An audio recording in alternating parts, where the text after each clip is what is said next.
Je suis le chef service de la réanimation médico-chirurgicale de l'hôpital général de Douala. C'est un service qui se trouve au premier niveau, à proximité du service des urgences, du service d'imagerie, du bloc opératoire.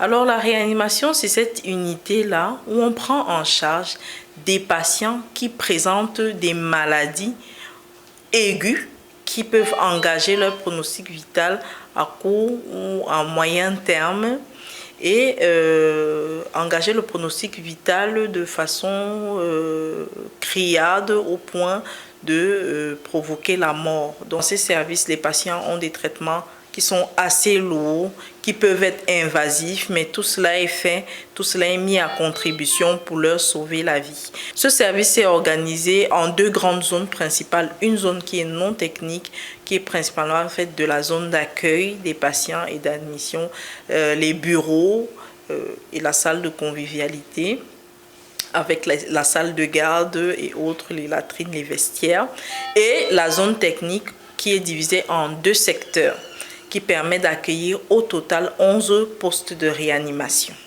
Donc on se trouve dans l'un des secteurs de réanimation. C'est vrai que c'est un service fermé, mais c'est un service fermé parce que les soins sont administrés chaque minute, minute par minute, et ils peuvent changer à l'infini en fonction de l'évolution des patients. Dans cette zone, comme vous voyez, on a un poste de réanimation qui, selon les standards internationaux, doit au moins avoir un chariot, un lit qui est mobilisable, un lit qui peut prendre différentes positions.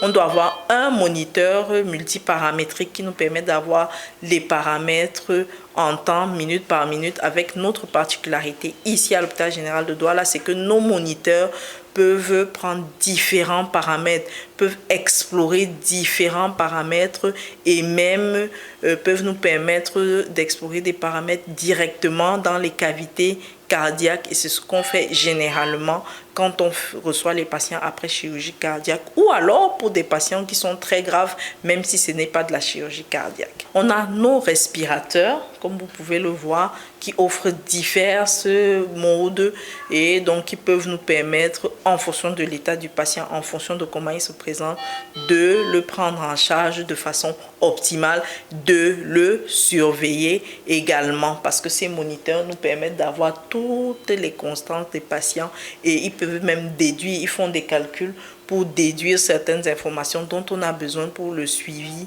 des patients. Comme tout poste de réanimation qui est digne de ce nom, on a des pousse-seringues électriques, on a un chariot d'intubation, donc du matériel de prise en charge des voies aériennes qui est disponible en temps et en contre-temps. On a un poste d'hygiène et l'arrivée de gaz et d'air, comme je vous ai dit, qui est d'origine centrale. Nous produisons nous-mêmes notre oxygène pour délivrer aux patients. Nous avons des médecins spécialisés, des médecins généralistes et des médecins spécialisés en anesthésie et réanimation, mais sous-spécialisés dans certains domaines qui sont très très fins de la réanimation.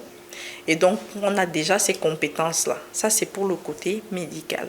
Pour les infirmiers, les aides-soignants, on a des infirmiers qui sont dédiés, qui sont formés pour la réanimation, qui sont spécialisés et qui sont diplômés avec des certifications, des diplômes internationaux en matière de soins critiques et de soins de réanimation. Donc chaque patient ici reçoit une douche chaque matin.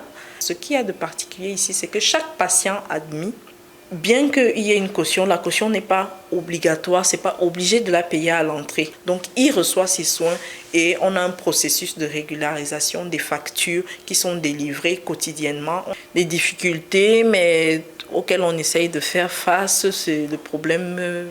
Beaucoup d'appareillage égale la nécessité de maintenance préventive importante, la prévention des infections qui est d'autant plus difficile si les patients proviennent d'autres services ou d'autres hôpitaux. La deuxième difficulté, c'est l'état dans lequel les patients viennent.